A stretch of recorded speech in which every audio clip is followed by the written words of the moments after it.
നമസ്കാരം. ഇത് ശ്രീ വിനോദ് വിശ്വം, പരസ്യ ചലച്ചിത്ര സംവിധായകൻ. കഴിഞ്ഞ 2024 തെഹാൻ സ്റ്റാർ മീഡിയ മികച്ച പരസ്യ ചിത്രത്തിനുള്ള സ്റ്റേറ്റ് അവാർഡ് അദ്ദേഹത്തിന് ലഭിച്ചിരുന്നു.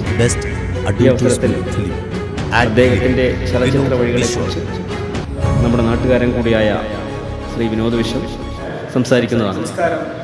എൻ്റെ ചലച്ചിത്ര ജീവിതം ആരംഭിക്കുന്നത് പഠനം കഴിഞ്ഞ് ഒരു സംവിധായകൻ ആകണമെന്നതായിരുന്നു ആഗ്രഹം.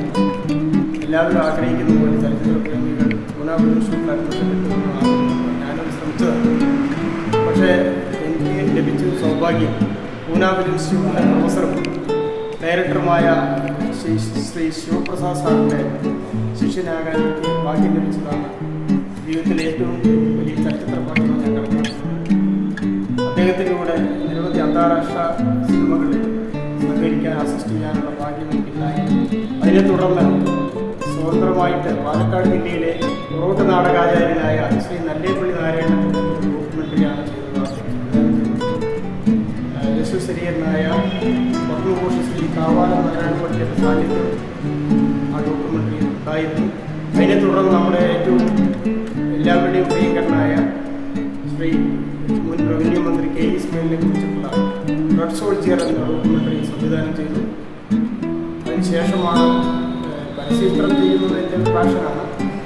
അർത്ഥത്തിൽ ദൃശ്യ മാർബിൾസ് ഉടമ ശ്രീ ബാബു പീറ്ററിൻ്റെ സഹകരണത്തോടെയാണ് ഇത്. പ്രൊഡ്യൂസർ ബാബു പീറ്ററാണ്. ബോളിവുഡ് ആക്ട്രസും മോഡലുമായ സിദ്ധിക ശർമ്മയെ വെച്ചാണ് ഈ ആക്ട് ഫിലിം സംവിധാനം ചെയ്തത്. ആ ചലച്ചിത്ര ആ ആക്ട് ഫിലിമിന് വേണ്ടി അതിൻ്റെ വാല്യബിളായ കോൺട്രിബ്യൂഷൻ ചെയ്ത പ്രൊഡ്യൂസർ ബാബു പീറ്ററിൻ്റെ മകൻ ഞാൻ ഇത്തരണത്തിൽ അറിയിക്കുന്നു. നടക്കുന്ന എല്ലാവരും ആശ്രയിക്കുന്നത് വാസുവിൻ്റെ പൂക്കടയിലാണ്. അവിടെ വന്നിരിക്കുമ്പോൾ നമുക്ക് സിനിമയെ എങ്ങനെയാണ് അദ്ദേഹം മനസ്സിലേക്ക് സന്നിവേശിപ്പിക്കുന്നതെന്ന് സൈക്കോളജിക്കലായിട്ടുള്ള മറ്റൊരു വഴിയാണ്. പിന്നീടാണ് നമ്മൾ തിരിച്ചറിയുന്നത് ആ നമ്മുടെ മനസ്സാന്നിധ്യത്തെ ചലച്ചിത്ര സമർപ്പണത്തിലേക്ക് നിരന്തരമായി നമ്മളിലേക്ക് ടേക്ക് ഓവർ ചെയ്തിട്ടുള്ള വലിയ വ്യക്തിത്വമാണ് ശ്രീ വാസുദേവൻ. അദ്ദേഹത്തിൻ്റെ ഉൾപ്പെടെയുടെ 41 വാർഷികം കഴിഞ്ഞ മാസം വടക്കഞ്ചേരി വെച്ച് നടക്കുകയുണ്ടായി. ഒരു ചലച്ചിത്ര സാംസ്കാരിക സംഗമം തന്നെ ആയിരുന്നു. ഞാനും അതിൽ പങ്കെടുത്തിരുന്നു. ഭക്തനായിട്ടാണ് അതിൽ പങ്കെടുത്തത്.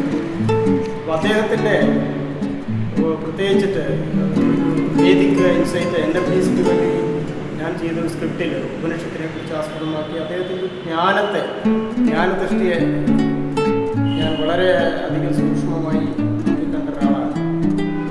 അദ്ദേഹത്തിനോടുള്ള നന്ദിയും കടപ്പാടും ഞാൻ ഇത്തരണത്തിൽ അറിയിക്കുകയാണ്.